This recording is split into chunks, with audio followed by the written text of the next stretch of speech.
Welcome to the Forging Honor podcast. I'm Jonathan George. And I'm Benjamin Jones. Here at The Forge, we explore what it means to live as Christian men. Along the way, we'll be doing weekly challenges to build character through action.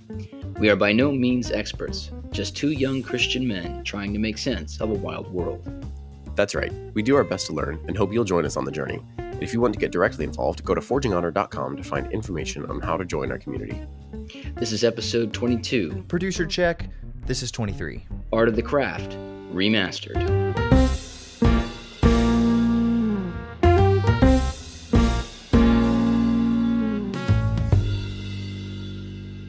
All right, challenge wrap-up time.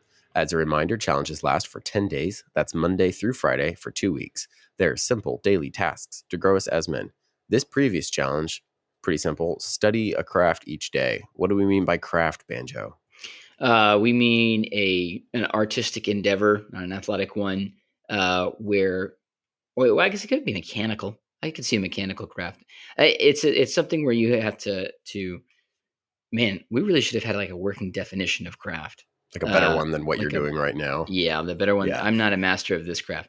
But the long and the short of it is, it's something that you have to work on, something that you have to get better at, and something that has like a quality of beauty about it, like something where you have to take pride in it, something where you're striving for excellence is I think what we said on our last episode. And this was not the same thing as working on that craft, but studying it, right?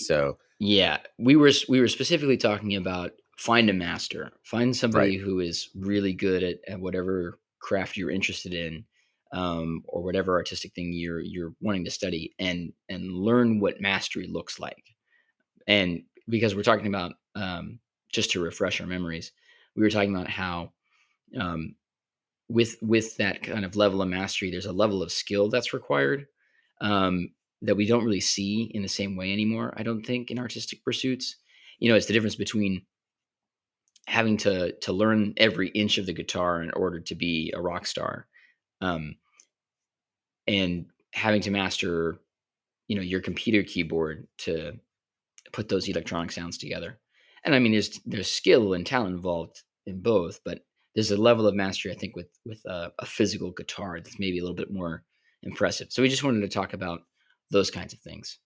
Now I offended all of the people who are electric keyboardists listening to our show. Oh yeah, you definitely did. Actually, there was someone who was talking to me who was like, I didn't really like Banjo's comments about the electric stuff. I think there's a whole thing I think the craft there is different than maybe what you're going for. And I do think that there's something there. Well, let's get into that after we do our challenge wrap up. Yeah. Anyway, challenge wrap up. For myself, I kind of jumped around a little bit. I focused like kind of the more artistic stuff on Stevie Ray Vaughan. I've been really getting back into Stevie Ray Vaughan. Really enjoyed some of that. But I also took some time just to explore, what does it take to become an expert, and like what are the signs of an expert? Yeah. So I sent you some videos with Paul Harrell and then Banjo. So he is a master of his craft. He is he's what's kind of called a gun tuber. He YouTubes about guns. He's an older guy. He has military experience background. He knows what he's talking about. He's really worked at this. And I'm someone who I think guns are cool. I like shooting guns, tons of fun. Yeah. I don't actually know a lot about them. Like I've really worked to know about my particular gun because I need to know about it, right? To be safe. Right. That said, there's more I want to learn, and there's other guns I want to shoot, and I want to learn about them. So I turn to those experts. So I don't know if you would categorize that as like an artistic craft.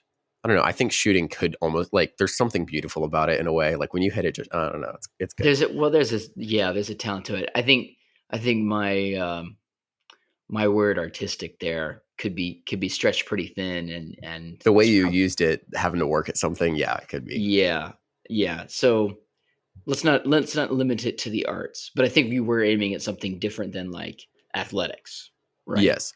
Well, I would not go so far to say that my time kind of working through some of that was necessarily artistic or necessarily a piece of that craft. But I do think it lends to this conversation that we have today. What about you, Banjo? What'd you get into? How many days did you do? I did half of them. You did half. So I think 5. I did I have to check Discord again, but I believe what I got Oh, done and I'm was sorry I interrupted. I'm sorry I didn't even put him in the Discord. I should ah say I've been terrible about the Discord. I need to yes, I need to get shame, back on that. Yeah. shame. No, I did. It was either 8 or 9. I know I didn't do it yesterday, and I might have missed a day last week, but I can't remember. So I think it was 8 or 9. Um, and then I got into a couple of different things. I watched some John Mayer videos on some of his talents. Looked at Max Richter, if you know who that is, kind of a newer composer, I guess you'd say, yeah, composer. I watched a bunch of like live performances on YouTube. So most of what I was watching was less like a breakdown of how somebody does something. Though I did watch some videos on that specifically um, with like movies and writing. There were some breakdowns I saw on that were more walk you through the process of mastery. Um, but a lot of what I did was doing was just kind of sitting in someone's like someone's work and trying to figure out, okay, what's the level of detail that's here, and what makes this person a master of their craft as opposed to me, who's very far away from Right. mastery. That's an interesting. I like that process. I think one thing that stuck out to me was there was the part of me that was like, okay, I'm going to go listen to this, whatever the Steve Ray Vaughan album, or listen to the song a couple times. And then there's the side that's like, I could do that, but that can become too passive. I feel like there's the sitting in it, like you're talking about, but how do you sit in it well? What are the questions to be asking? I think that's a big piece of the puzzle for me, which is why I turn to YouTube with finding experts. They'll tell you what questions to ask. Yeah. So what questions did you find to ask?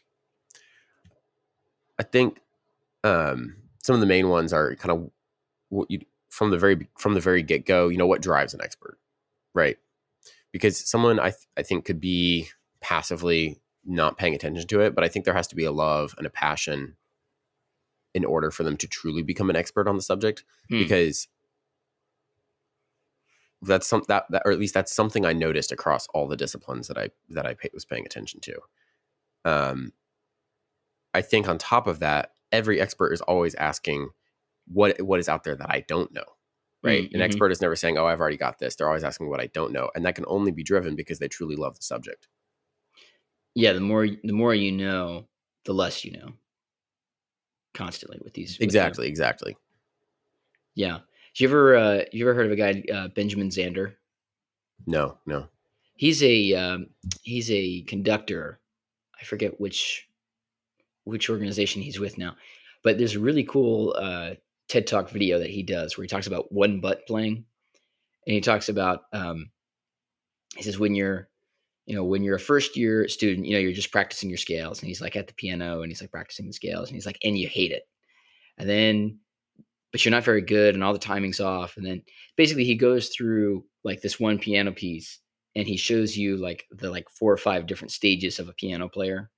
um, and the one where most people stop at is like you can play all the notes correctly, but there's like no life to it, and you're just like the way he puts it Yep. is your Yep. butt's in the chair and it's stiff.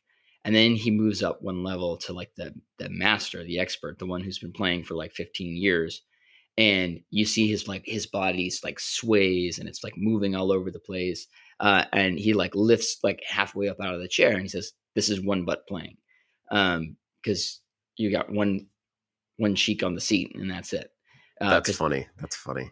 their whole body is into the music, and like all of their presence has gone into the music, and it's a really interesting thing to watch, just like to see those people who are like 100% in, to the point where their body is being lifted out of the chair. You can do that on anything, but it's a really good video. I highly recommend checking it out. Well, and they're 100% in at the exclusion of so many other things. Yeah.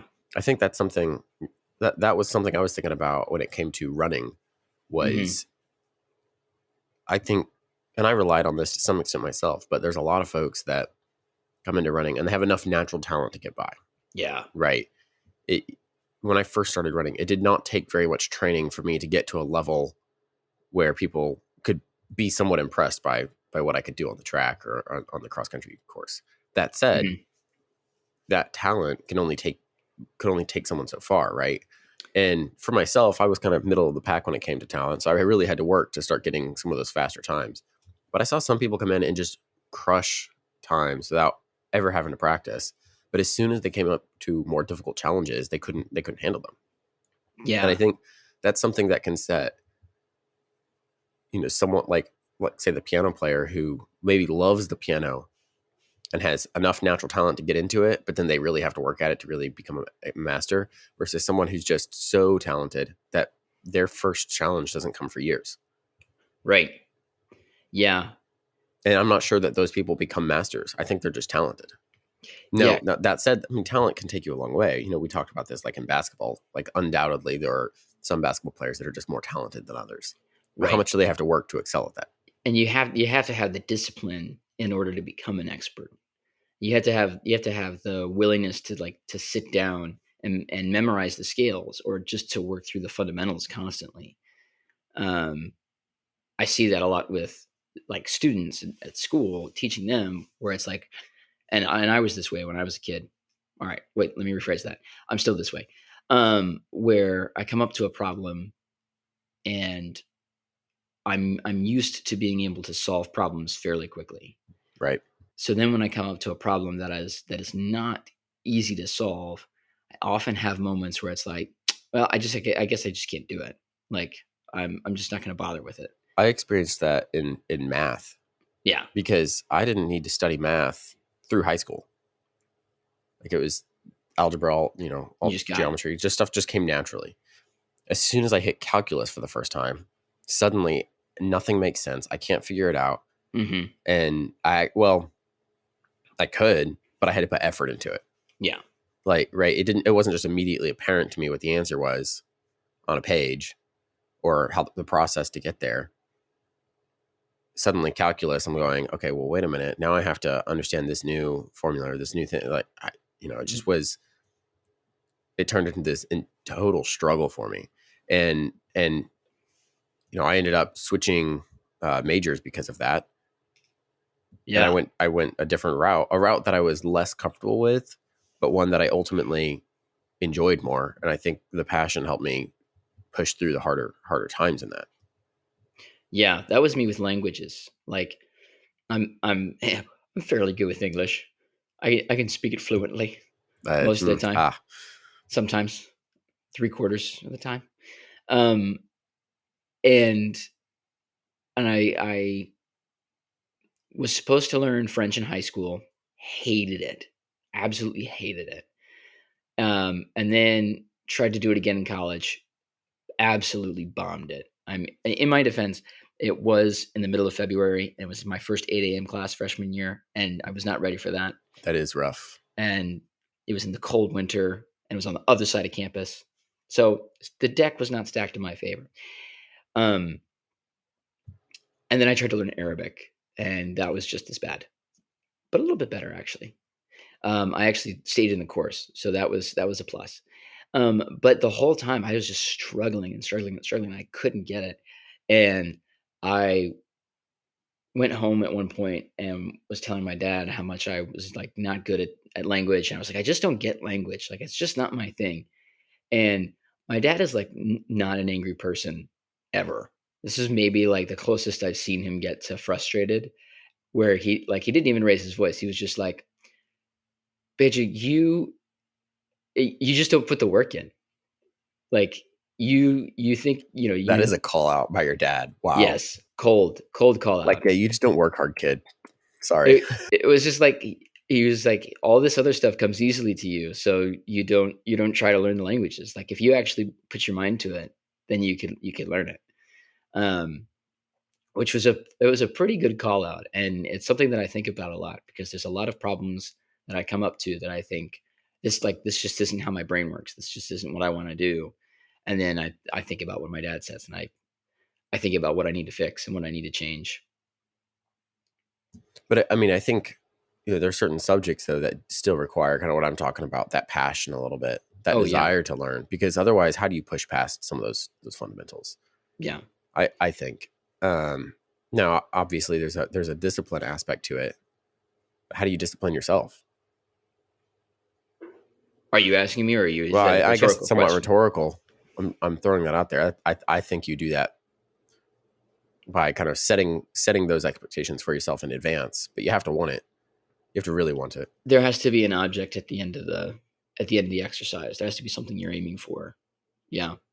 Um, we're speaking of objects to aim for. What were some of the other things as you were looking at experts, listening to experts, that you saw that you're like, okay, so this is what an expert looks like versus this is what an amateur looks like? I think I don't know about the process to get there, but one thing I consistently noticed was someone that is an expert, like definitely an expert, will always be constantly saying, "Well, I don't know that. I'm not sure Mhm. about that. I haven't heard of that." Um, and like even just in short form videos on YouTube or something, an expert will let you know that they don't know everything, versus Yeah. someone who's trying to be an expert never will admit that. Yeah. Right. And I think that's kind of an outcome of the hours of effort or the hours of practice or the hours of learning, whatever it is that goes into it. And that's, again, goes back to that. The more you know, the more you know you don't know, Yeah. like you were saying. And I think that's something to be watching out for. And just everyone acts like they're an expert on everything in our society. Oh, yeah. And Said the two my, guys with the podcast. well, yeah. And that's funny. Um, but there has to be a recognition of, okay, I've put this effort in. That doesn't mean I'm the best. That doesn't mean I understand this. You know, um, it's, there's a great scene. Have you seen the movie Yesterday? No, I have not. Okay. Well, I don't know if you know the premise or not, but anyway, Yeah, the premise is the one. This is the one where the Beatles never yeah. So happened. one guy, like the Beatles, the whole world forgets the Beatles ever happened. Like the Beatles never happened. Yeah. But one guy remembers most of the Beatles songs. And so he starts playing them and he becomes famous off the Beatles songs, right? Right. And there's this amazing scene where he encounters Ed Sheeran. Right. And they have a little write off, right? And they're like, all right, you go that room for however many minutes. I'll go over here. We're gonna both write a song right here, right now, and then we're gonna play our songs and let the audience decide who's better. Ed Sheeran plays his song. You know, it's great, right? Because even if you don't like aspects of Ed Sheeran's pop writing, like he's a good songwriter. And He's then creative. this guy comes out and he just remembers another Beatles song that he Yeah. hasn't played before. He pulls it out, and I think it's A Long and Winding Road. And Ed Sheeran, like, I thought it was a great choice for the movie. He just goes, I mean, it's finally happened. He goes, I was always told there someone would come along who was better than me, and it's happened. Like he just kind of congratulates him, like Yeah, this guy is, that's you know. And funny. I thought, well, there's the sign. Like if he had just exploded or something, you would have immediately known, well, Ed Sheeran's a trashy guy. But you end up coming away from that interaction with his character in the movie, going like, oh, he's a solid guy because he just Right. admits it. And I think that's a sign of an expert who's willing to accept that and willing to push himself harder because of it. Yeah, he's like when you've seen a master, or when you've seen someone who's better than you, it's not an attack on you. It's a you got to go put in the hours so that you achieve that new level, so that you reach that next step of mastery. Right.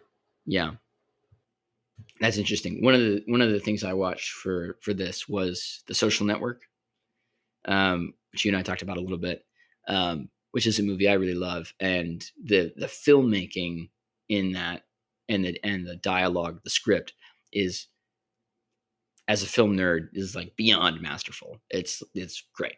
Um, but in terms of like character and characters, the way that Mark Zuckerberg, for those who maybe don't know, The Social Network is a movie about Mark Zuckerberg and the Facebook saga. Not entirely accurate, but entirely entertaining. We'll say that. Um, And according to Banjo, well written. Not that it isn't. I just haven't seen it. So oh yes, mass. Like I can't even begin to geek out about it enough. Um, anyway, there's another element of this that I want to get to, but just stick to this train. One of the things that was interesting to watch this time around was as Mark Zuckerberg's character kind of comes up against people who disagree with him, who are also having ideas in tech and who are having ideas about these different things. Like, he is obviously more, what's the word? Versed. Is obviously more versed in some of these like coding things, or like with some of these ideas, or with some of the concepts that are required for building a website. Um, and yet the way that he conducts himself, he might be a master of material, but he's not a master of the human race. He's not a master of human interaction. Right. And I always think it's interesting, like what you have to give up. Like you have to choose. You always have to choose in order to be a master. Like you have to give up the infinite possibility, the infinite amount of possibilities to go and choose the one thing, Right. And Well, how do you do that? yeah. And That's a question. so often it's I'm going to sacrifice my ability to communicate with humanity in order to gain mastery of a thing. So many like geniuses just are strange people. And I wonder how much of that is just deciding I'm not going to learn the information about people. I'm just going to stick with music or I don't with know, because chess. sometimes it's from a very young age that it may be socially awkward, Sure. as it might be termed. It could just be that they literally have a certain amount they have so much talent weighted that way that, at least I've heard this before, they're so focused on that thing from a very early age that they never even made that choice, but their brain just never put any effort into figuring out people. It was almost already chosen for them. Exactly, in a way. And now I've heard that. I don't know how much I take stock in that. And that goes back to the question of like natural talent versus your 10,000 hours, right? Because that's a big thing with, Right. like, you've heard the 10,000 hours thing, right? Oh yeah, yeah. And like the classic examples is Tiger Woods, like, or Mozart or whoever. And those are examples. I think it's a Malcolm Gladwell idea. He popularized it anyway. Yeah, I have his book on my shelf. But then there was another book released. What was the name of it? I can't remember. I'm sorry, audience. Cannot remember. What, I don't get an apology? No, you don't. Because I could just tell you, the book was on kind of how a diversity of masteries or a diversity of disciplines Like a can produce Renaissance. mastery in one thing. Yeah, Yeah. the classic Renaissance man. And there's a ton of examples of that. I think someone like Tom Brady played a ton of different sports before settling on football, like pretty late, and he did not play football from a very young age. Right. He played a bunch of other sports. Or someone like the modern Renaissance man is Viggo Mortensen. Oh sure, yeah. Yeah, he before he got into acting, he had a mastery in a ton of other skills. Like he already Right. speaks multiple languages. He rides, he hunts, he does horse riding, he does all kinds of things. And then he decided, okay, now I'm gonna master acting. Yeah. And he just kind of goes through this process with everything he accomplishes. And in some ways, someone like that, like he's more personable. He's more interesting to people. Like there's something about a person who uses his previous skills, his previous masteries, and rolls them into the next thing, rather than getting so focused, going way past that 10,000 hours to the point where that's all he is. Right. So that's something I was thinking about, like, because in my world, people can get so hyper focused on one particular aspect of software. Right. And that's all they think about. That's all they talk about. Or you can be a general master, general level, and no, you haven't gone as deep, but you have such a broad understanding that you can make anything come together. You can find the person who's the expert. Yeah, you get the opportunity for lateral thinking opens up. And you get to see one problem. You might see it as a coder for 1 second. You might see it as a runner for the next second. Exactly. As something else. Yeah. Yeah. So that was something I arrived at a lot of that and kind of figuring some of that out. And those are conversations that I've had before as well. But like it was interesting, kind of just sitting in the process of, say, listening to Stevie Ray Vaughan, who's a great musician. I didn't pick up on some of that. I think just because once, like, that's the final, he's giving us the final cut of whatever album, right? Mm-hmm. You don't see the hours that went into crafting that. You don't see all the expertise that went into that. I think it would almost be better, and maybe you did some of this, but to go back and find like some earlier recordings, some early, like find the process. That might have been more interesting Oh, to me, I think. that would be interesting to like to choose one master and watch them develop over time. Right. That would be interesting. Yeah. No, I didn't do that. That would have been cool. One of the things though with what you're saying, like you got to work on the craft, work on the craft, work on the craft, and we're getting the final product. I think that's a really good point of like there's so many first drafts behind a master. Like you don't Right. just spit it out and like here's perfection. Like there's so much work that goes into it Well, beforehand. maybe not you, Banjo. Well, not me, no. um, but like to go back to the Social Network, there's a really famous scene at the beginning of that movie that is about 8 minutes long. There's like how many? No, I think it's a 5 minute scene and it's got 8 pages of dialogue, which the usual correlation is 1 to 1. So it's usually you have 1 page for 1 minute. They almost doubled it Wow. in this scene. Like That's a that's lot how of much fast dialogue. lot of fast dialogue, and it's all overlapping. And there's like 3 conversations happening in one conversation, and there's like it's so good. Anyway, they did 99 takes of this one scene. 99 That's a takes. lot. It's a Yeah. lot of takes. And what's insane about that is not only did they do 99 takes, like they spent, I think they spent like 3 days filming that scene. Not only did they do that, but then in post, they edited the conversation. So David Fincher, the director, would take they would take the sound, they would take the dialogue from one take and put it underneath the visual from another take because he would want the audio from one take and wanted the visual from another take. And then there were other takes where he wanted like an expression but not the sound. And so they're like it's not unusual to have like a reaction shot for from one take and then the dialogue response from a different take. But Wow. but nobody ever does like two different audio and visuals for the same for like the one shot. Like it's just unheard of. Like the level of precision that is required in that is unreal.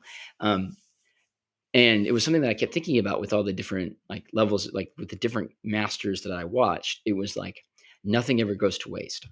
A master looks at the world in like this zero sum kind of way. Like nothing goes to waste. You have to make use of, and like watching John Mayer play the guitar and like do a solo. It's like he is using every inch of the guitar Right.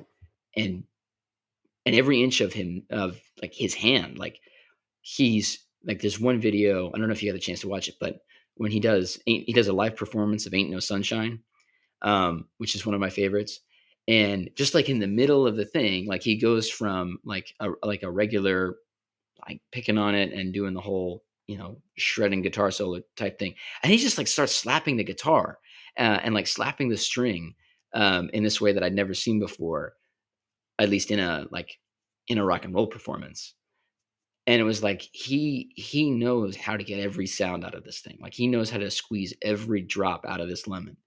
Um, And I just saw that like across disciplines, masters like Right. never waste a moment. And I just think that's really impressive. Yeah, I really like that. And they've had to explore every inch of their craft in order to get to that point. Yeah. Or like the song Fire and Rain, Hmm. James Taylor. Like Great, uh great song. Great great artist. song. One thing I never realized until maybe a year ago is I sat down and listened to it in a friend of mine's like really, really nice surround sound studio listening room situation, like with all the different speakers and everything. And he was like, listen to this, and he played the music, and I heard it like there's a cello in there that I never knew about. There's like it's like layered in under everything else. There's like this cello that's playing these Hmm. really soothing, smooth notes that it's just like kind of underneath it all, Right. and you don't notice it, but but then once you've heard it and you go back, if you take it away, then like something is missing from the song, you Right, know. right. And that level of mastery where, I don't think anyone would ever go up to that song and be like, you know what this needs? It needs cello. But a master is like, wait, something is missing, and I'm not going to stop until I find that thing that's missing.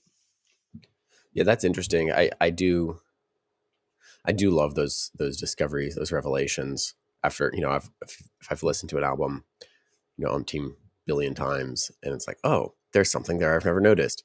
That's also the mark of a master. Of every time you come back, there's Yeah, something new.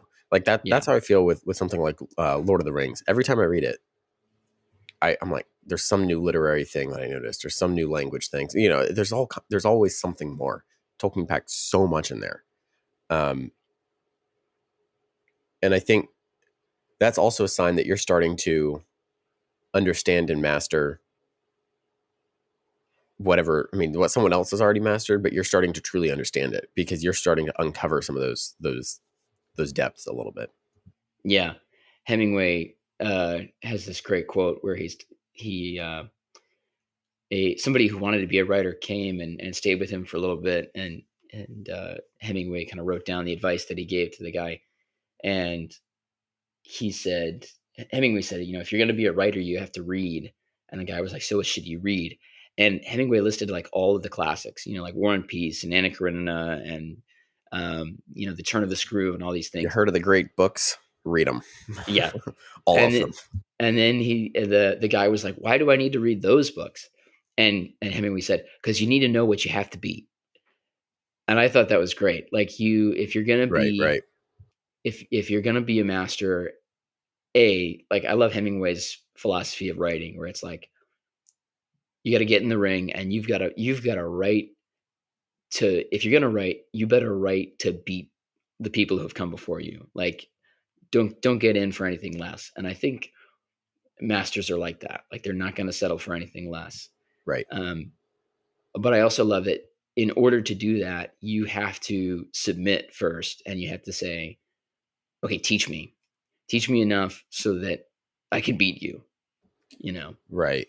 Well, it's the whole. It's standing on the shoulders of giants.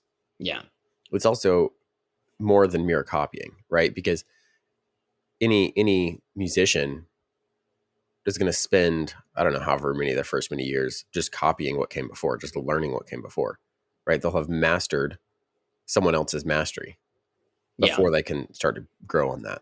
That takes a lot of practice. yeah. And it's actually an interesting thought because I was reading a book a couple months ago called "How to Think Like Shakespeare," and it was talking all about how a Renaissance education worked and how we've kind of shifted into a different thing and why we should go back to a Renaissance education. It's really interesting. One of the things that they talked about was early writers like Shakespeare's day would have been learning by copying somebody else, and by essentially like plagiarizing old scripts. Um, and the point was like, don't try to beat yourself out the gate. Learn from other people and learn by copying and by imitating someone else's style. After years and years of doing that, you start to develop your own style and you start to develop your own voice. um, but that comes by virtue of doing the other thing Right. so much more. I'm reading Carl Truman's book, The Rise and Triumph of the Modern Self. You ever heard of No, that one? there's a lot of stuff I haven't read, No, unfortunately. this is one you should pick up. It's really interesting. He's basically I'll read the subtitle is Cultural Amnesia, Expressive Individualism, and the Road to Sexual Revolution. Um, it's a book talking about how the thoughts that are in the Enlightenment kind of blossom and morph into some of the ideas of like sexual identity that we have today, and kind of gender dysphoria and that sort of thing. So it's a really interesting philosophical look at all of those things.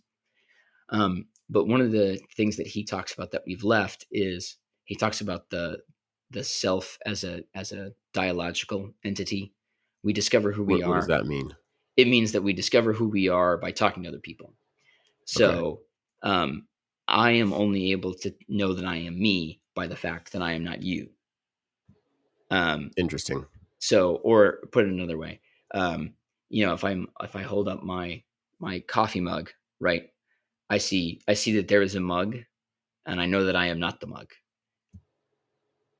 I see. Yeah, yeah. The mug is not Yeah, me. that's interesting. That's something I think Jordan Peterson kind of talks about, of like figuring out yourself more than just the physical reality, but figuring out who you are is this active negotiation with other people at all Yeah, times.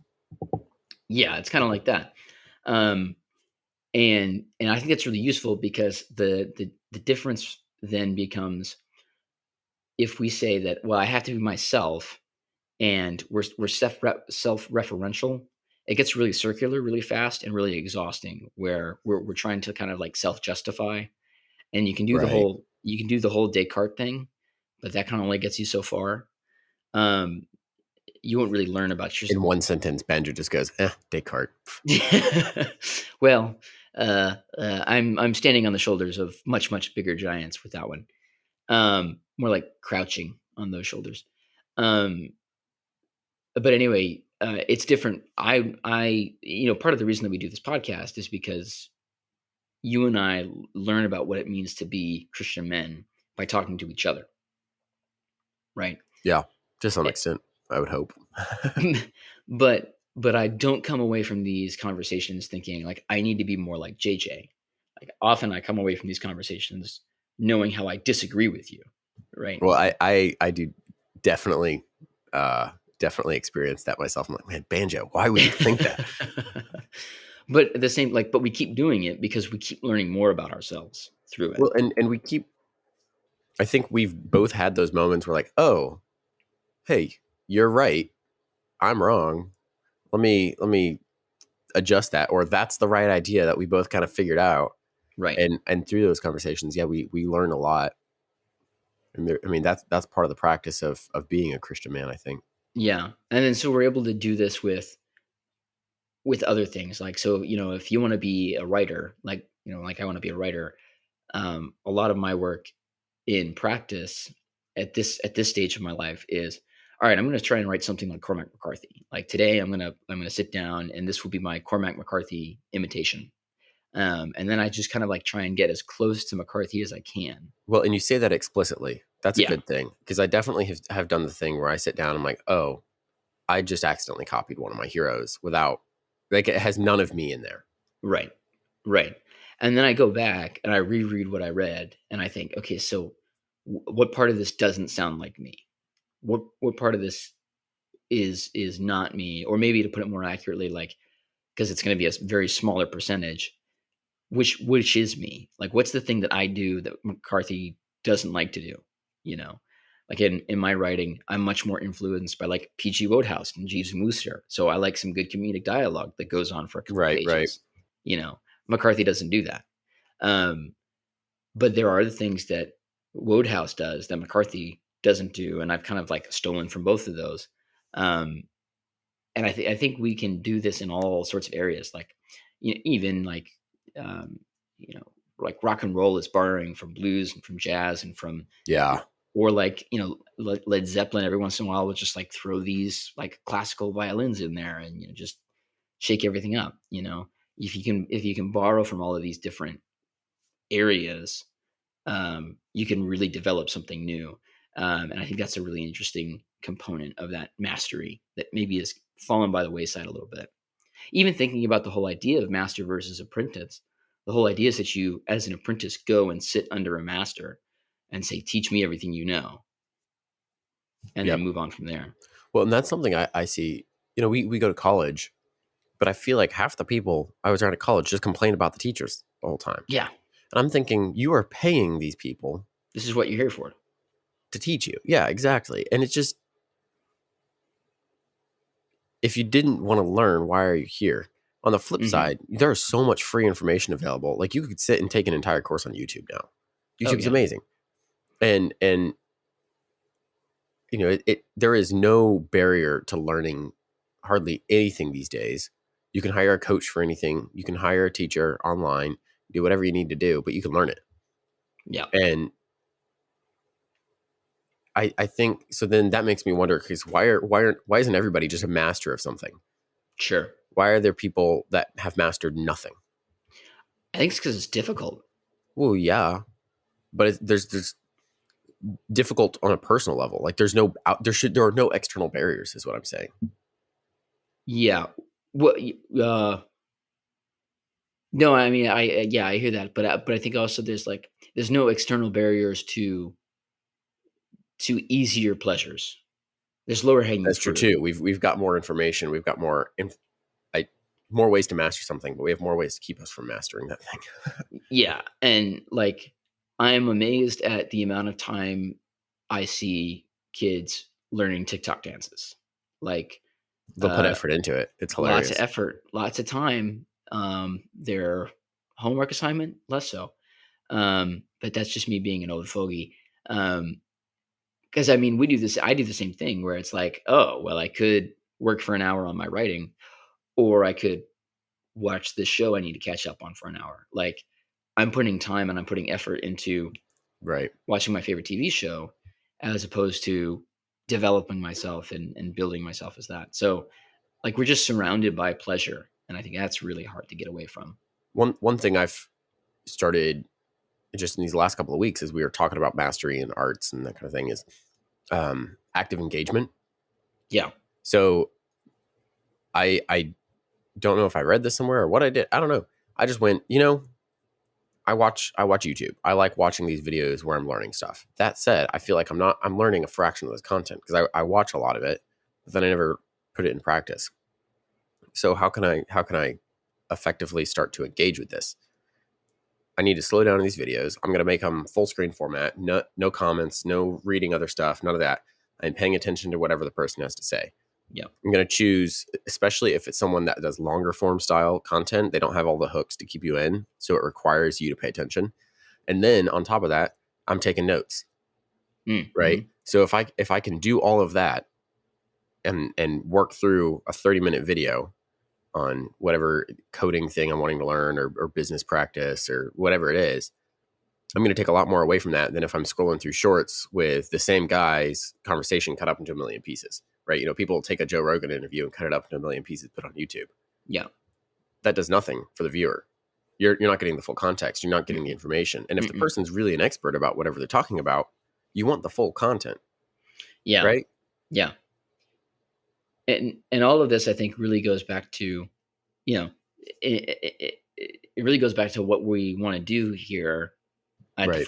the forge, uh, in that, like, the task that God gives Adam in the garden is, even, before the fall, is, look, here's all the animals, here's the garden, tend the garden, name the animals. This is your place to have dominion of. We might even say to have mastery of, you know, and our our role as men, I think, and just as mankind more generally, is to take dominion over that area that we have.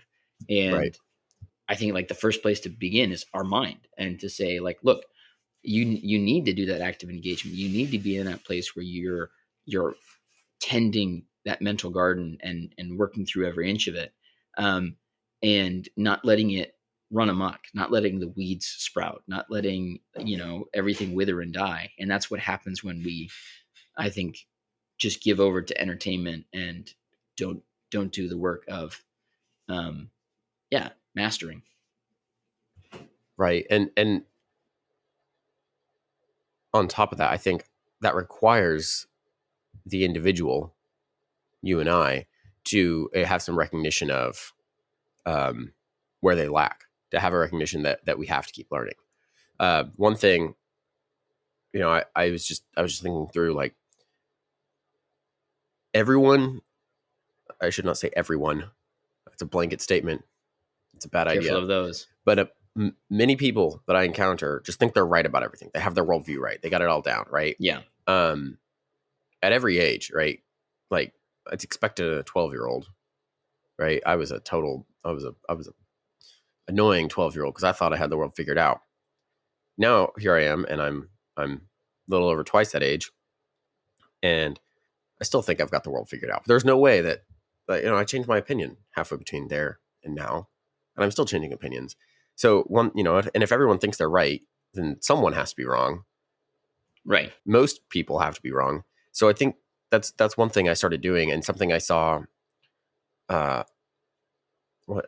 Maybe it was an interview. Someone just said you should, when you enter a conversation or you're watching a video or reading a book, you're doing a couple things. If you're going to learn anything from it, you have to ask, what can I learn here? But a productive question for that is ask, how am I wrong in my current way of thinking about this?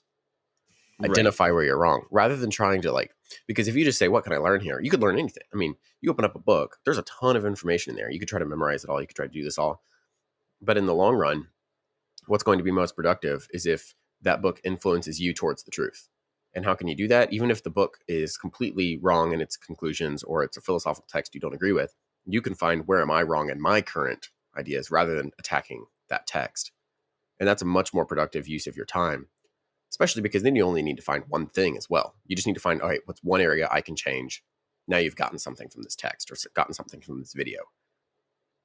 And learning how to tell that you're wrong is a huge, I'm working on that and trying to figure out how to explicitly say, I was wrong about this.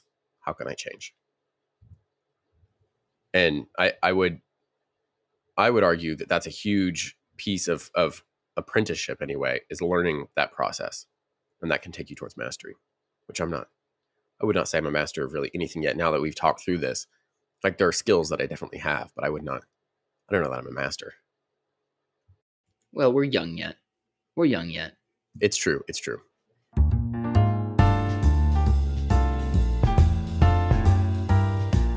Hey, everybody. We were running pretty long in this episode, but we had too much that we were still chewing on and wanted to work through. So we decided to break this up into 2 parts. So get ready for part 2.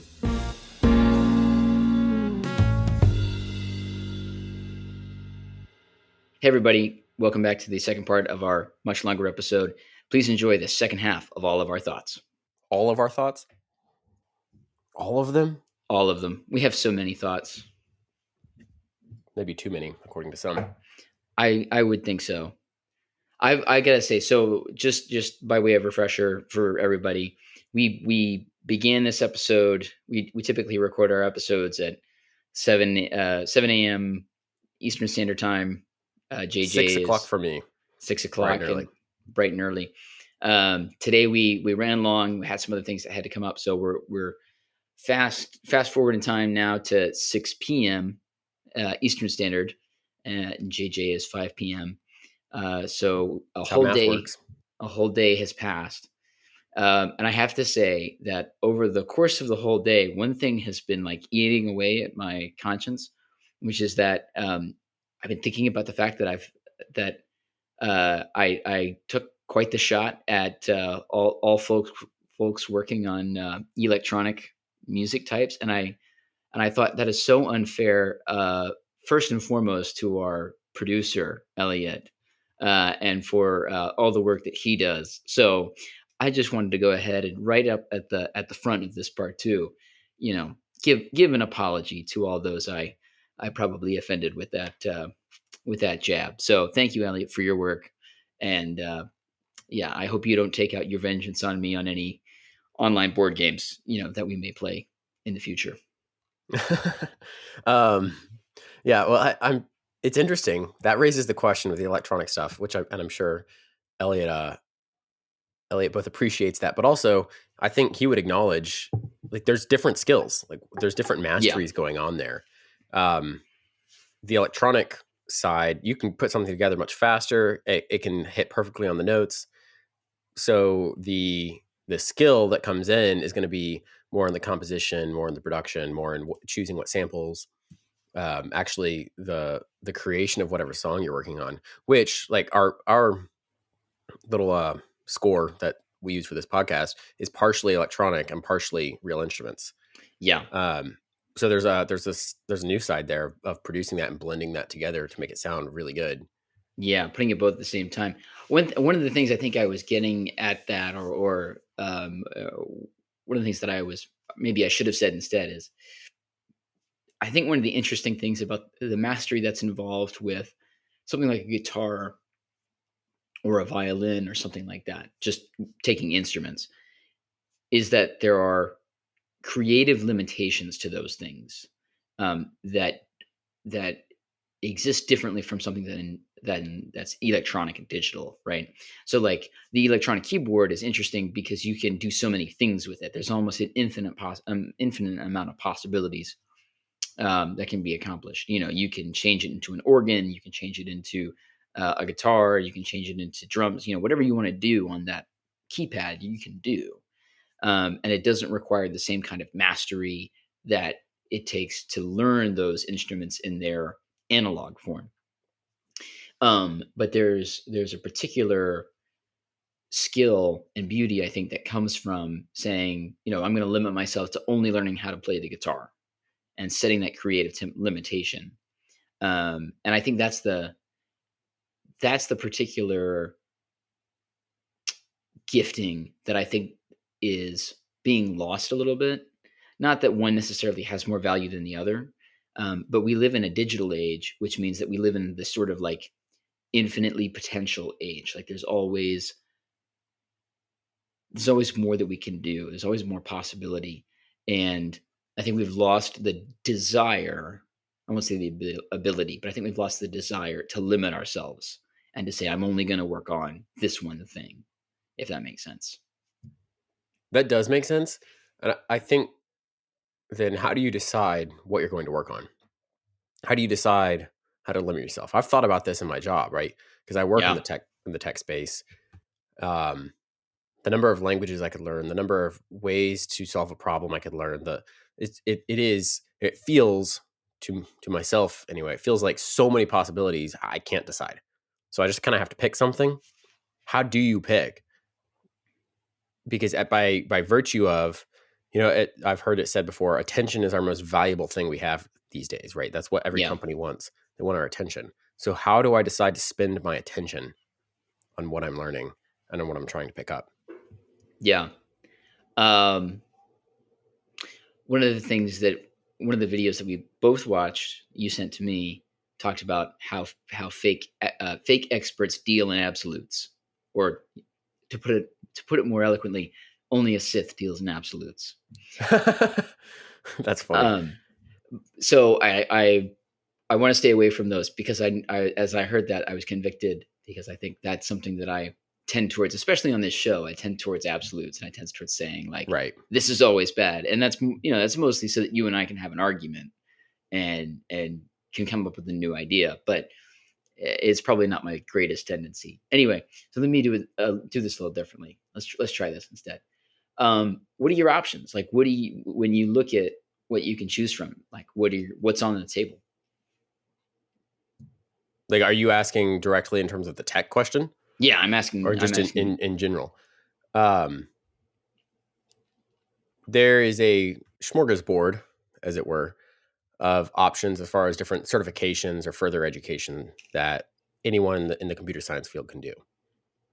You have you can go sort of more the hard skills route in various in-depth softwares or in-depth coding languages. You could go some more theoretical routes, learn some architecture, learn how the cloud works, various stuff like that. You could go a very soft skills route if you're trying to go kind of the business side of tech, right? Mhm. You want to learn how to interact better with people. All of those are good things, right? And I want to clarify as well. I definitely hold that as far as our work is concerned as Christians, Mhm. I think if it's not violating God's law, it's open, Right. right? So there are definitely things that violate God's law that I should not work on Sure. in the tech space. That said, there's a ton of stuff still out there that I could choose, and I like it all. Mhm. So at that point, if I like it, maybe I like some things more than others. So I can discount a bunch of stuff if I'm like, I'm not sure I'm interested in that. But there's still a bunch of stuff I'm interested in. So at that point, I have limited time, limited attention, limited resources in maybe it's a really expensive class or something. Mhm. Okay. So what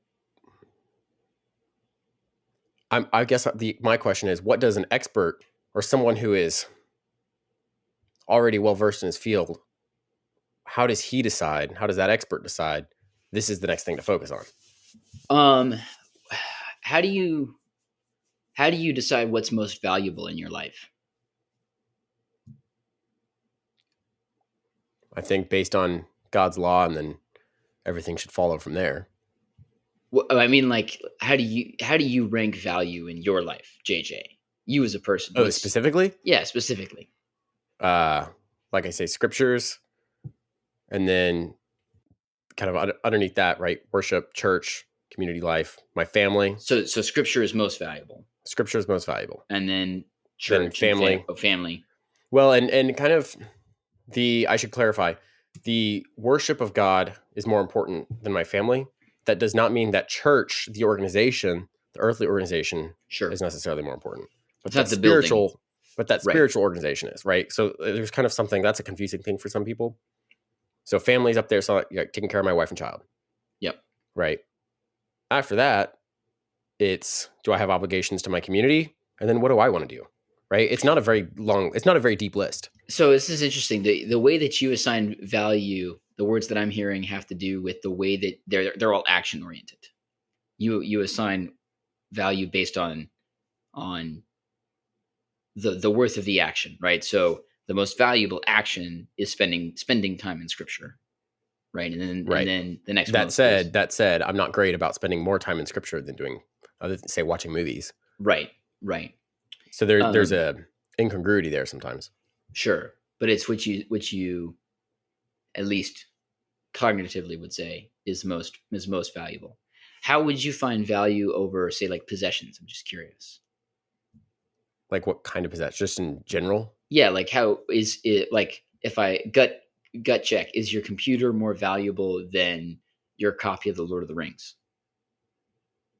I think I would probably lose both of them pretty quickly, willingly, Willingly? depending on depending on I mean, circumstances, I guess. But like, I try to, I think about like, if my entire house burned down, Yeah. how would I react to that?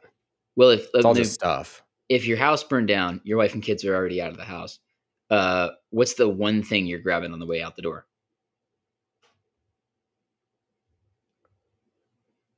I mean,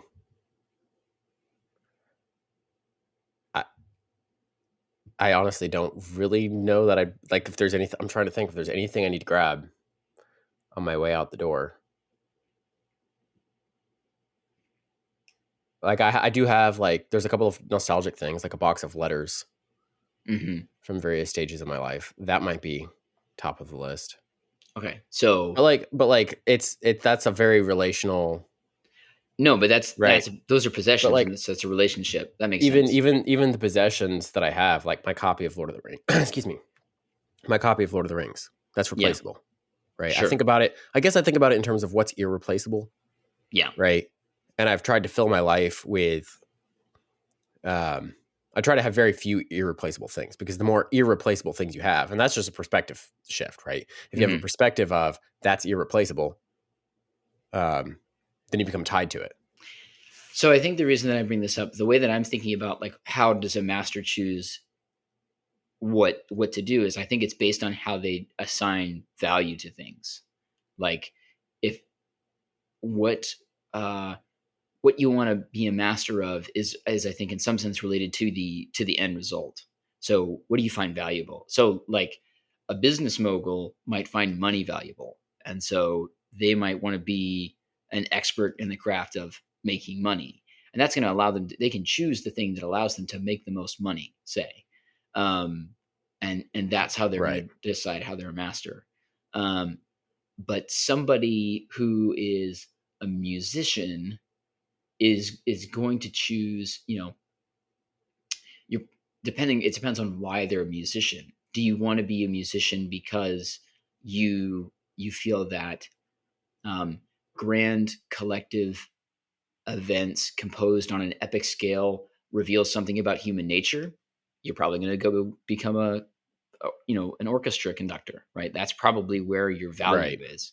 you know do you most enjoy, or do you most value, um, providing some meaningful words for close friends, right? You're probably going to be a folk singer. You're probably going to have like that kind of like close connection. Do you value innovation and pushing the envelope of what can come next? You might get more involved in like in an electronica type thing, and those are all good and they're all valuable. But what do you value most is going to determine what you find most valuable. I think about writers like Faulkner and Hemingway. They were writing because they saw that work is valuable because they saw a world that was full of fearful people who didn't know what to do next.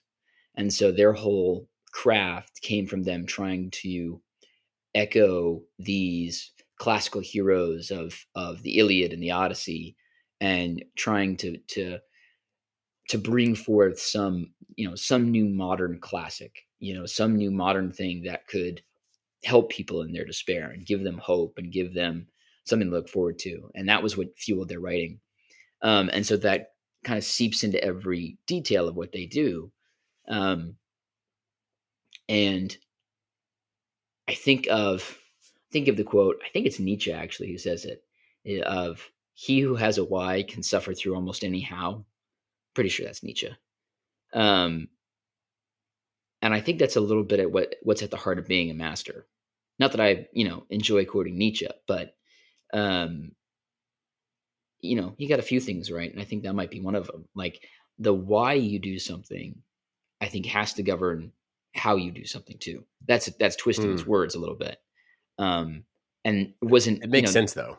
yeah, it's not the point of his quote, and I'm not saying that's what he was getting at, but I think the idea is the same.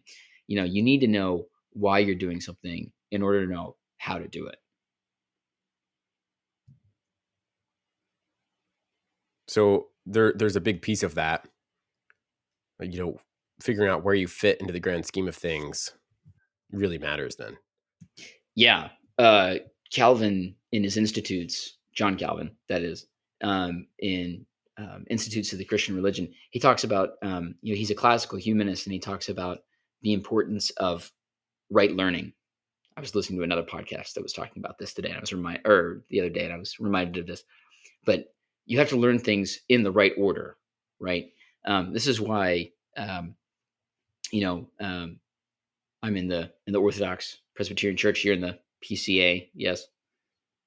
Yep. So that Reformed Presbyterian world, one of the things that we really think is valuable is, um, how do we think? Because how we think affects how we live, right? Orthodoxy affects orthopraxy, we say. Um, Wonderful and words. yes, big fan. And it starts with the little things, like where do we think that knowledge comes from? I'm reading a systematic theology right now from a guy named Herman Bavinck that's been really helpful. And the place where he starts is the revelation of God, and he begins with the distinction between general revelation and special revelation, and why does that distinction matter? And in part, it matters because what's the ultimate source of our knowledge? Well, it's God.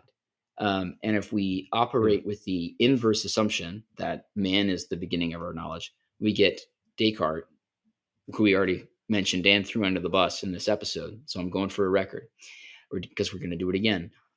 If we start with "I think, therefore Just I am," hitting the bus in reverse and if we start with "I think, therefore I am," we're starting with the wrong source of knowledge. We can't start with man as a basis for knowledge. We have to start with God.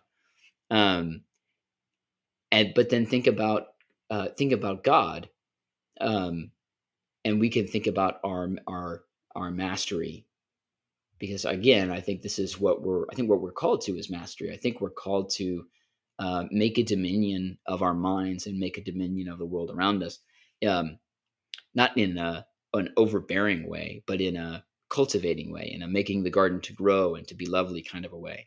And so, exactly.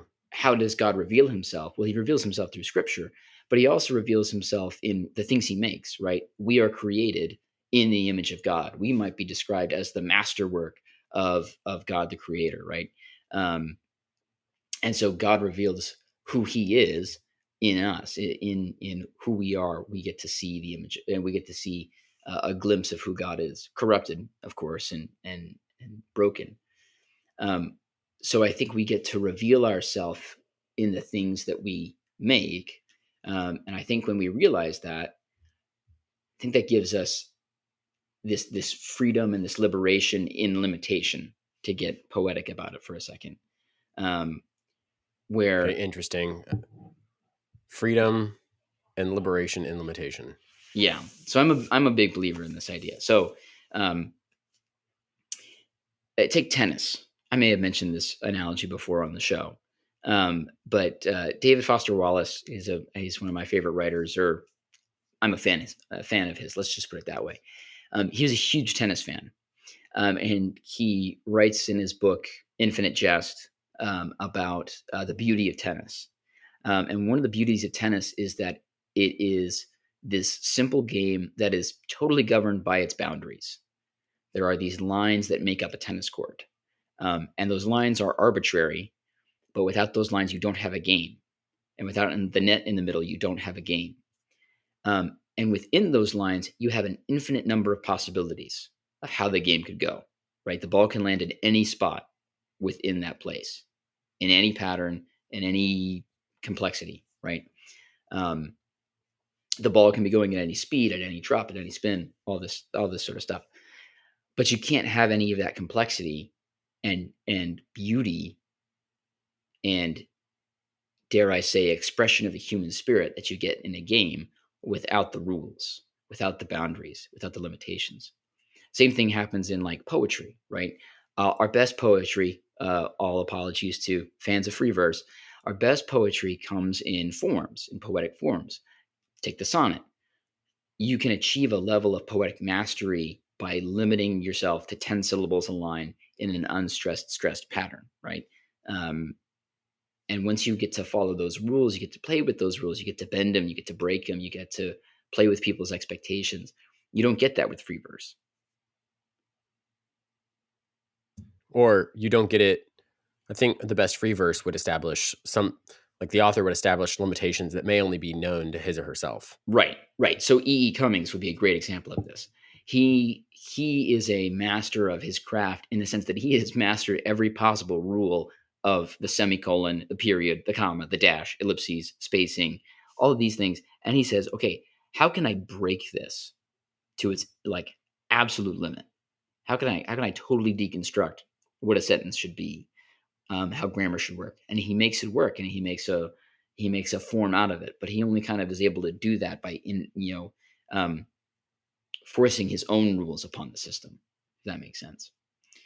Um, so all this to say, I think as I look at different examples of mastery, I think we often, we could talk about like big brain and galaxy brain, like that kind of a meme idea of like, oh, this like constant expansion of infinite knowledge, and this is what makes a master.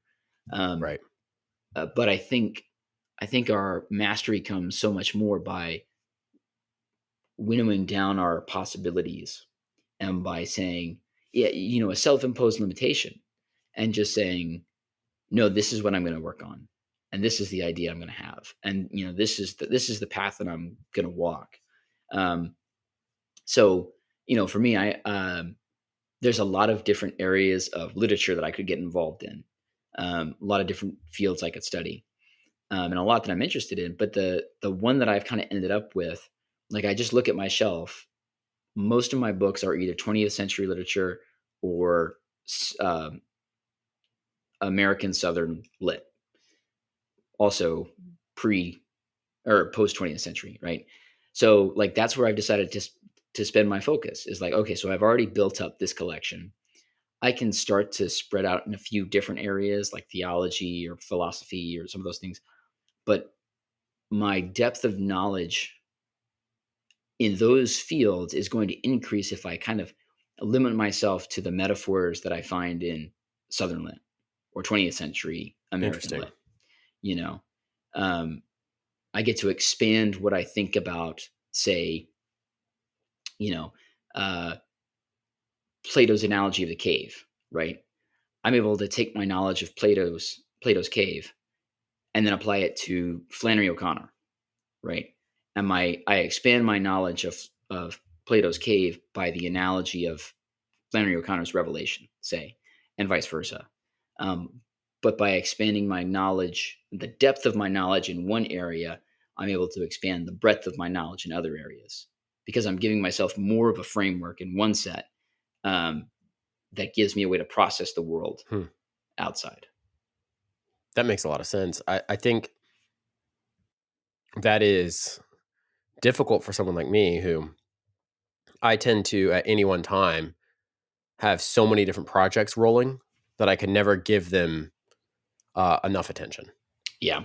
right? So I will have my work projects, I'll have some personal projects, some hobbies going, some community things I'm trying to be a part of, and it grows to the point where like it's all things I want to do, and I can't stand telling people, oh, I'm busy, because I don't always feel busy because I'm Hmm. enjoying so much of it, but it gets to the point where each of those things can be good, but the attention that they deserve, I can't give. Jack of all trades, master of none. Exactly. And learning how to hone a particular thing and be okay with letting some other things go by the wayside, that's difficult for me anyway. Yeah, I think it is. I think it's really tough, and I'm not. I haven't been really happy about it until recently. Um, maybe in like the last month, I started to really see the value of it. I think. Do you think Um, that had to do with some of this practicing your craft stuff we've been working on? it did, and it all started with the Cormac McCarthy episode that we did, because I started to spend more time in McCarthy, and I started to spend more time looking at the world that he's constructed. Um, and I, over the last couple of months, I've collected all of his works. And I've realized that just like if you take all 11 of his books, you get a masterclass education in um, Renaissance literature, in modern philosophy, in modern science, in nuclear physics. Like the layering in his stories that connect to all these other things are so rich and so deep. Um, and if I spent the rest of my life becoming a master of McCarthy, as a result, I would have to become a master of these other things.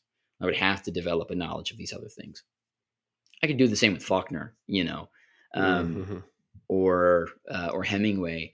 And for a lot of these guys, it's like right on the surface. Like "As I Lay Dying," the title of one of Faulkner's novels, is a reference to like an obscure line in the Odyssey.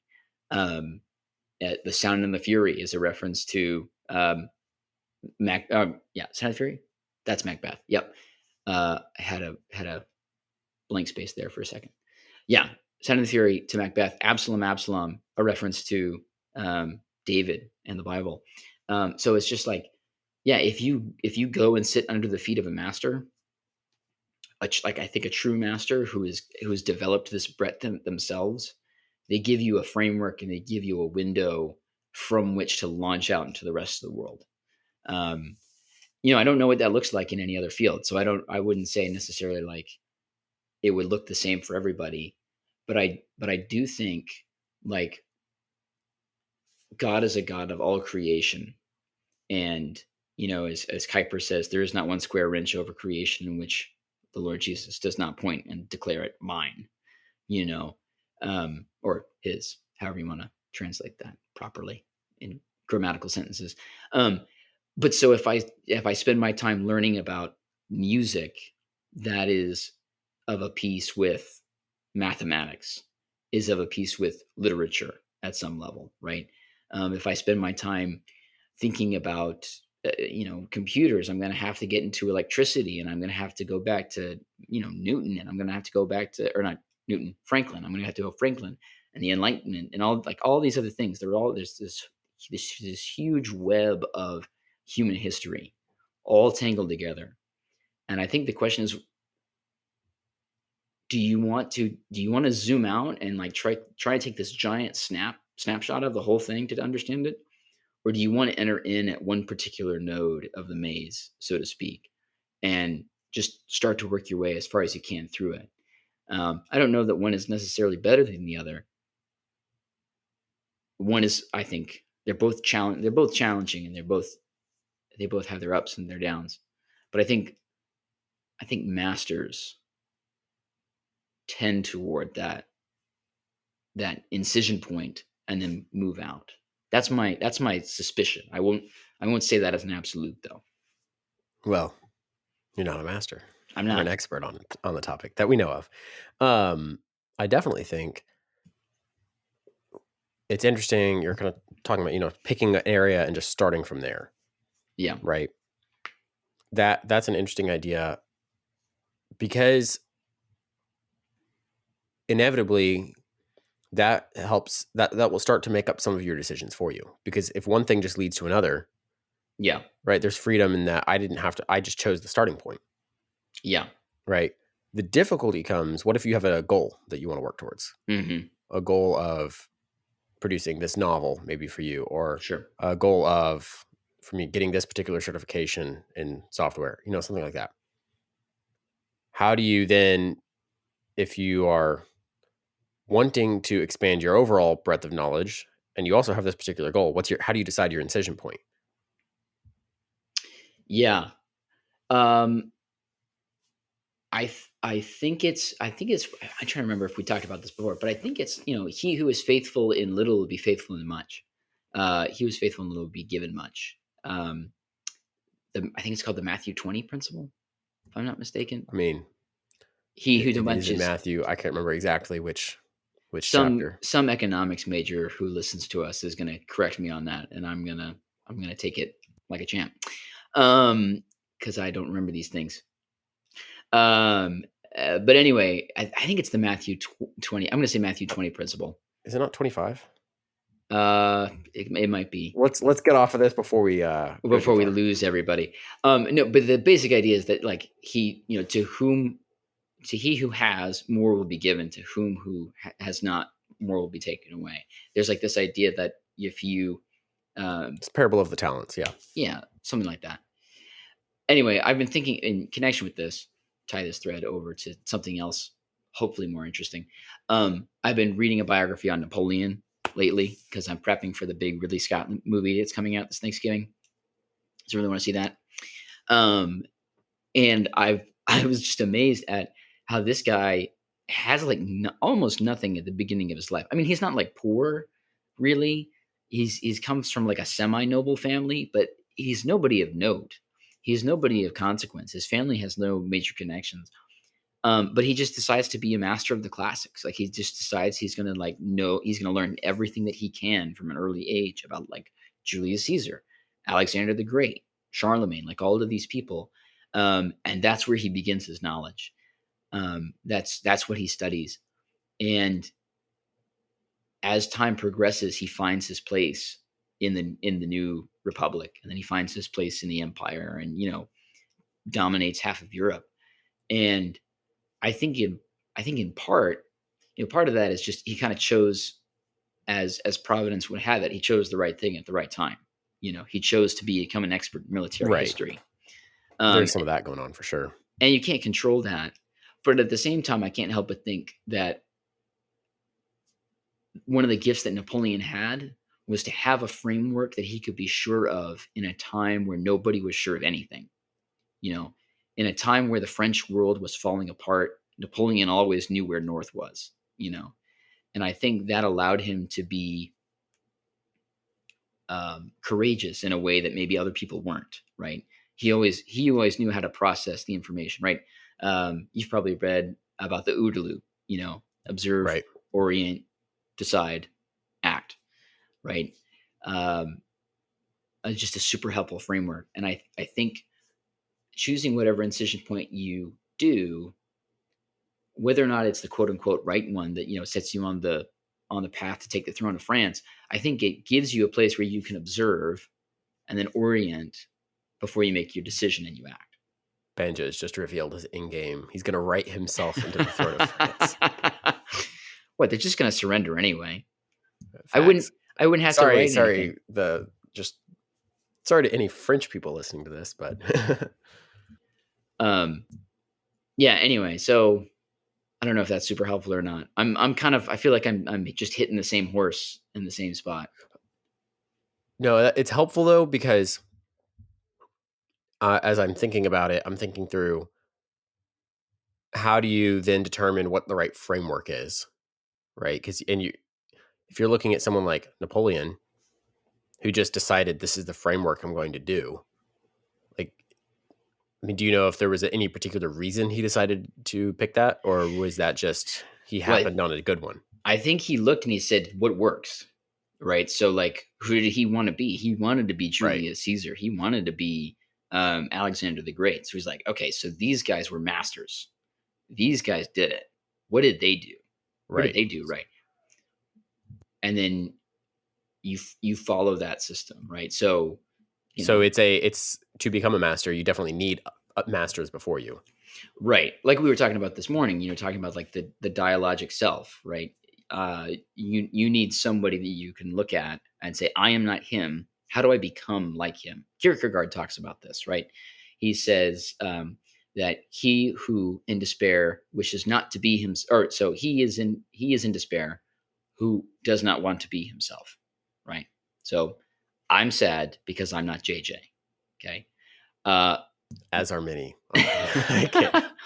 the way that I ease my pain is I try to become more like JJ, right? Um, and I can grow closer to that ideal. Ultimately, I won't really be happy until I realize that I cannot be JJ and I can only be as God made me, right? And my desire ultimately must be to be more like God and not to be more like even myself, right? Because that's that self-referential thing. I have to desire to be more like God. I have to treat um, God as that ultimate dialogue, so to speak. Um, so I think we have to choose masters who will pull us to where we need to be, who will point us. And this goes back to our very first episode. I think this was our first episode talking about heroes. Talking about who are Yeah, your first or heroes. second, somewhere in there. Who do you admire? Who do you want to be like? I asked my students just the other week. I asked them, who do you admire? Who are you heroes? And I was struck by how cynical the responses were. So many of them were like, "Oh, there's nobody who's worth rooting for. There's nobody who's worth celebrating. They always all turn out to be bad guys in the end." Um, and I thought that was really Hmm. sad because if you don't have a hero, if you don't have kind of a north star to admire, a master to look to, um, like how do you have hope? How do you have any aspiration? I think you just kind of wallow in what you have, and that's no good. So I'm an advocate now for heroes. Well, there's certainly, I understand that cynical perspective a little bit because it does seem like every hero that we have does have some flaws. So how do you accept that? Right? Or even Yeah, the people, and some of those heroes have more flaws than others. So how can you, a naive approach would be to say you can't learn from someone with flaws. yeah. And Aristotle talks about the purpose of tragedy. What we desire in a tragedy is we desire a noble hero. We need to see in tragedy. We need to see somebody that we admire, and then we need to see them fail. And the reason that we need to see that is because um, that hero teaches us how to suffer nobly. It teaches us that the world isn't right. Like the things are broken here. Um, and there's a professor. I think he's at Baylor. I could be wrong about that. Alan Noble, Dr. Alan Noble, writes a book called The Disruptive Witness. Um, it's a really good book. Highly recommend it. And in it, he talks about how Christians should be among like the premier tragedians of our day, because the beauty of tragedy is that it tells us that our world is broken. Like you don't leave a tragedy without saying like it shouldn't have been that way, and the only way that that is possible is in kind of to take from Lewis, something better must be there, right? Our soul is crying out for something better to be there. um, and I think that's part of why we need masters of our craft, and particularly masters of the arts, masters of music and poetry, because we need people who are able to say, look, the world is broken. it has its own beauty, but it's broken, and we need to feel that pain because we need to be pointed to something greater than ourselves. We need to be pointed to that heavenly place where there will be no tears, there will be no sickness, there will be no sin. And that's what tragedy does. It says this place is broken, but there must be something better.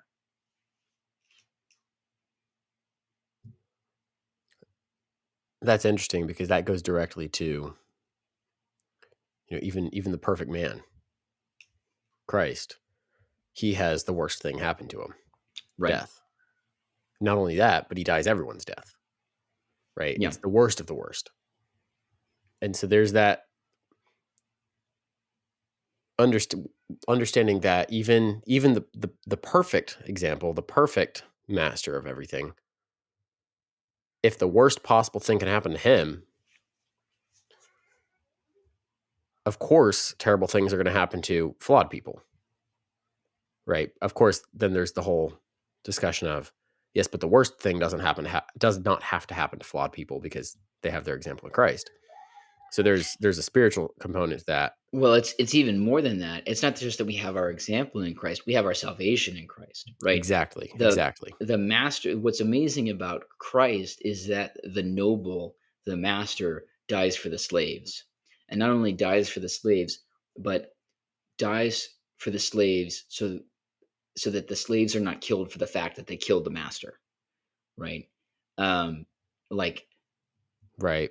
we can't ever leave that, and we can't say it's ever anything less than that, because otherwise we lose our salvation, right? Christ cannot be an example.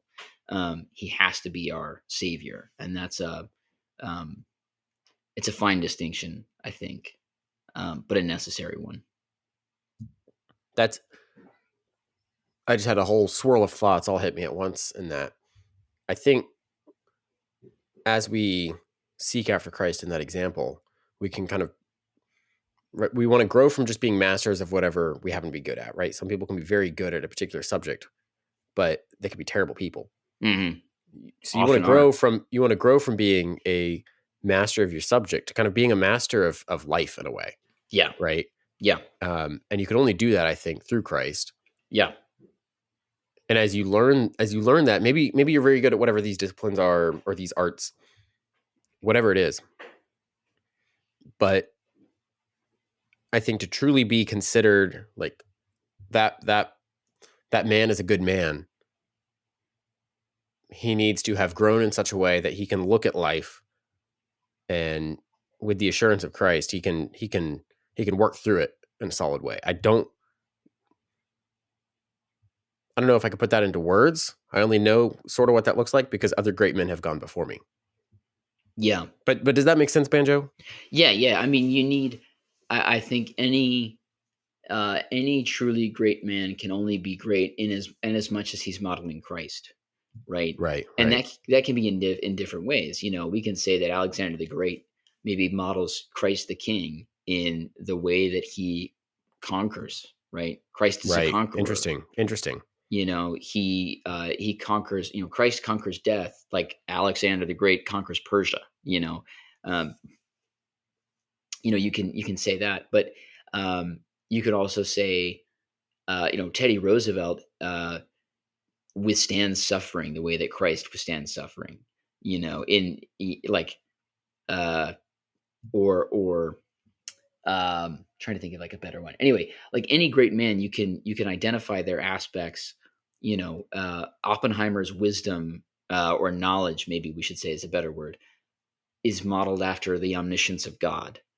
Um, and so you can see how God is reflected in His creation, and yet in every creation there is lacking the glory of the creator, there is lacking the perfection, and some other element is deficient, right? So Alexander's conquering nature is there, but you don't have Christ the peacemaker in Alexander. You don't have Christ the sacrificial lamb. You don't have Christ who brings the children to himself. um, Christ the healer, right? You can only see certain aspects of the one that we are meant to admire in the finite man. Um, and yet we're still pointed in there. There's a reason it draws us to. There's a reason we're drawn to men like Alexander. A reason we're drawn to men like Julius Caesar. Is I think we behold something of the image of God in them at a certain fevered pitch, and yet without that, they will always fall short because they are not the God man, and that's the difference. That's fascinating. I have never thought about that as being why certain people, even though they're so flawed, they're sinners, they're pagans even, Hmm. why they're worth studying. That's fascinating. Yeah. And how you can take those good traits, whatever they excel at, and bring them into kind of take dominion of them for Christ as you practice that mastery. That's cool. I like that a lot. I don't really have much more to respond to that, but other than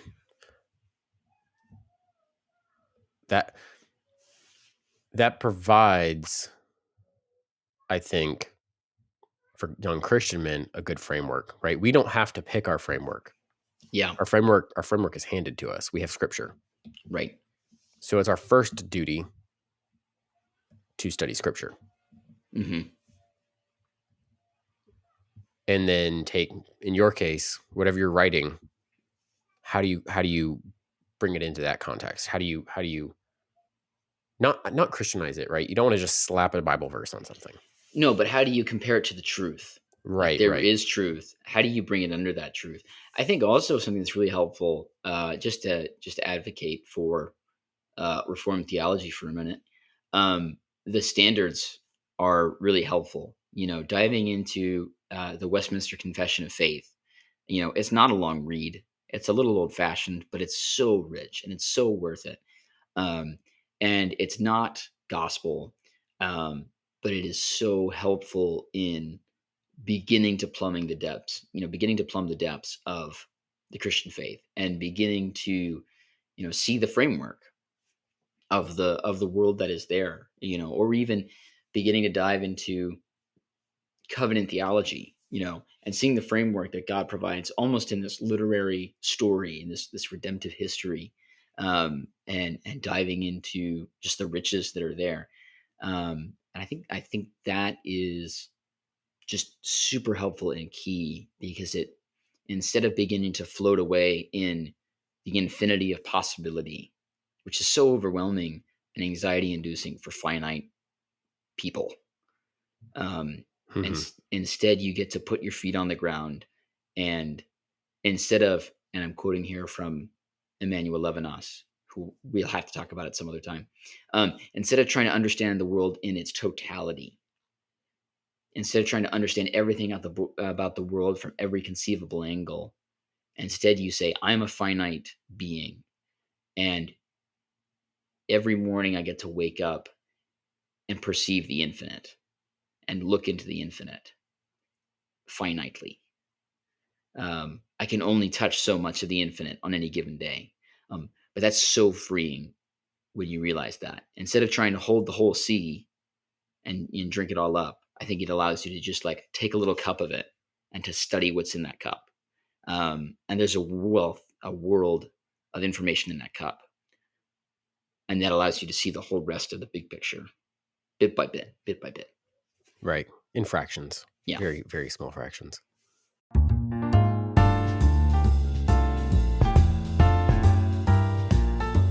All right. On to the next challenge. As a reminder, challenges last for 10 days. That's Monday through Friday for 2 weeks. They are simple daily tasks to grow us as men. This next challenge is a continuation in theme of this exploration of mastery, this exploration of what it takes to be an expert, with an emphasis on not just practicing your craft, but on improving in it, on growing in it.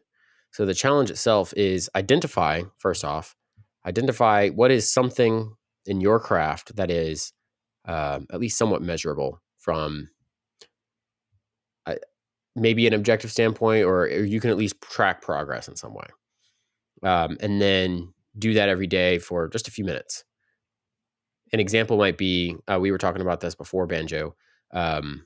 If you're writing, a lot of times you don't get feedback until you've submitted that, whatever you're working on, to your teacher or to an editor somewhere to review.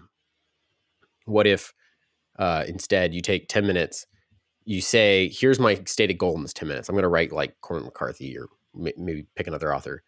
And then you hand that to a friend who knows that author, and you immediately have them say, give me feedback on this, just in a very short period, right? This does not need to take more than 10 or 15 minutes. Maybe it's a little more objective, like if you're doing coding exercises, and there are tons of little 15-minute coding exercises on the internet. That's very objective, right? You either succeed or you don't. So find some kind of objective way to measure progress, and I think that can be in some ways more helpful. I think it'd be interesting to journal on this a little bit, but see if that's more helpful than just sitting down and practicing your craft, right? Right, like you need to practice your skills if you're a musician, but how do you measure whether or not you're improving on a particular song or something? Yeah, Thoughts, Banjo? I think the bottom line up front on this, the short version is get practice your craft, get feedback, track your progress, right? So Quick it's feedback, immediate feedback if you can. so it's do your activity right, and then do it in front of somebody, do it with somebody who knows more than you. I think it's an opportunity to practice some humility here and to say, look, I need help. Can you tell Oh me? yeah, even better. Yeah, picking a master to work with. That'd be cool. Exactly. And saying, look, I don't know everything about this. Can you check me? Can you check me? It's a spot check in lifting. And get that feedback so that you can track your progress. And I think the value there is not so much to say I'm in the middle. So I'm in the middle of grading season right now for my students, who, if any of them are listening to this, and you shouldn't be saying that out loud. But trust me, life gets complicated if the students find podcasts.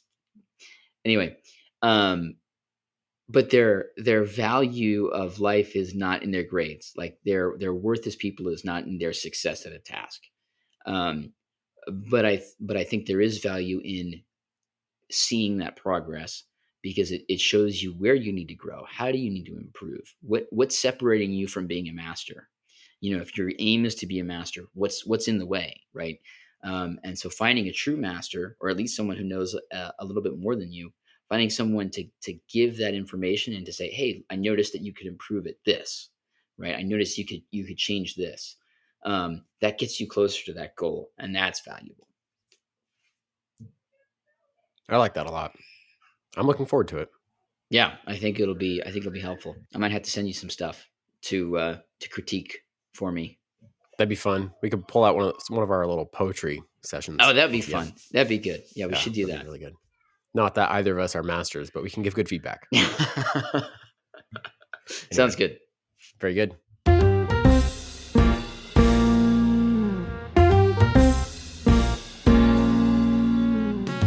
This has been a special episode of the Forging Honor podcast in 2 parts.